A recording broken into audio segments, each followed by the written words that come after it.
Welcome back dear students on medico Gyanendra. Students, हम लोगों ने डाइजेशन स्टार्ट किया था ह्यूमन फिजियोलॉजी में, और अब हम लोग स्टार्ट कर रहे हैं डाइजेशन में जितना भी पढ़ा था डाइजेस्टिव सिस्टम में और उसके आगे।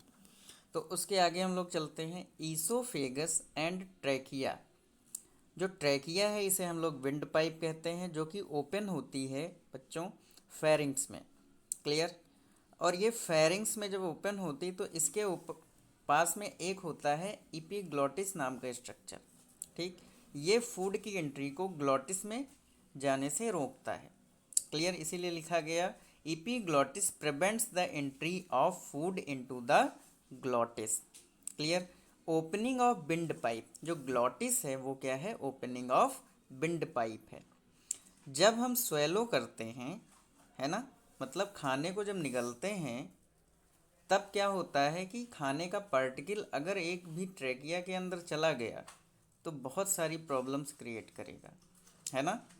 तो वैसे भी सांस लेने में इतनी दिक्कत हो जाती है अगर ज़रा सा भी कोई पार्टिकल चला जाता है। अगर खाने का कोई पार्टिकल चला जाता है तो कितनी छींकें आती हैं, कितनी मुश्किल से हम लोग अपने आप को रिफॉर्म कर पाते हैं।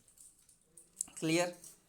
तो जो खाने का पार्टिकल है वो विंड पाइप में ना जाने पाए, इसको रोकने के लिए इपीग्लॉटिस ग्लॉटिस के ऊपर होता है। क्लियर। तो ये ध्यान रखना, एग्जाम में क्वेश्चन पूछा जाता है। The oesophagus is thin tube which extends posteriorly passing through the neck. Neck के पास से पीछे की ओर, है ना, आगे की ओर ट्रैकिया होती है और पीछे की ओर ईसोफेगस होती है। क्लियर।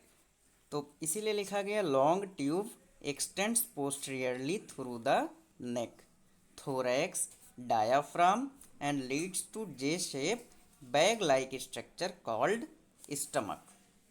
तो स्टमक का जो शेप है वो आपसे पूछा जाता है एग्जाम में, तो ध्यान रखना कैसा होता है। जे shaped bag like structure stomach कहते हैं। इसी में ओपन होती है ईसोफेगस। क्लियर। अब यहाँ पर एक स्फिंक्टर होता है, मस्कुलर स्फिंक्टर होता है, जिसे हम लोग क्या कहते हैं? गैस्ट्रो ईसोफिजियल स्फिंक्टर, जो कि इस ओपनिंग को रेगुलेट करने का काम करता है। कब ये बंद होगा और कब ये ओपन होगा, ये यही स्फिंक्टर कंट्रोल करता है। क्लियर। तो regulates the opening of oesophagus into the stomach. Clear. The stomach located in the upper left portion of the abdominal cavity. तो जो एब्डोमिनल कैविटी होती है उसका जो अपर लेफ्ट पोर्शन होता है उसमें स्टमक प्रेजेंट होता है। और आपकी एनसीईआरटी में 4 पार्ट लिखे होंगे, तो देख लीजिएगा।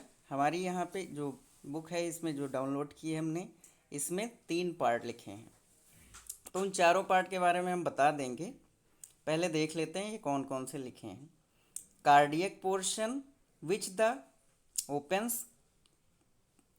ओपन्स ईसोफेगस, है ना। तो जहाँ पे ईसोफेगस ओपन होती है उस पार्ट को स्टमक के कार्डियक पार्ट कहा जाता है। उसके बाद फंडिक है और फिर पाइलोरिक है। आपको डायग्राम में दिखा देते हैं। तो यहाँ पर जो पार्ट है ये देखो, ये पार्ट कार्डियक दिखा दिया गया, ये फंडस दिखा दिया गया, ये पाइलोरिक दिखा दिया गया, और यहाँ पे जो ये पार्ट होगा वो होगा बॉडी। तो चौथा पार्ट जो होता है वो बॉडी होता है, जो कि इस एनसीईआरटी में मेंशन नहीं है। क्लियर।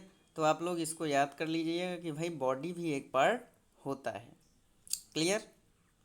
तो इसके आगे हम लोग चलते हैं। जो पाइलोरिक रीजन है ये स्मॉल इंटेस्टाइन के फर्स्ट पार्ट में ओपन होता है। तो स्मॉल इंटेस्टाइन का जो फर्स्ट पार्ट है उसका ज़रा नाम लिख करके आप लोग भेजिएगा, है ना, कमेंट करके बताइएगा कि क्या होता है। ये आप लोगों के लिए होमवर्क है। क्लियर। तो आप लोग तैयारी करते रहिए, है ना। अगले साल नर्सिंग को अच्छे से पास करना है आप लोगों को। नर्सिंग के एग्ज़ाम में अच्छी रैंक लेकर के आनी है। Clear. Wish you all the best students. Video कैसा लगा कमेंट करके बताइएगा। लाइक शेयर सब्सक्राइब करिए, और हम नंबर दिए दे रहे हैं उससे आप लोग ग्रुप से जुड़ जाइए, हमारी लाइव क्लासेस से जुड़िए। और ये टोटली फ्री क्लासेस हैं बायोलॉजी की, तो इनको करते रहिए। Wish you all the best students. Thank you.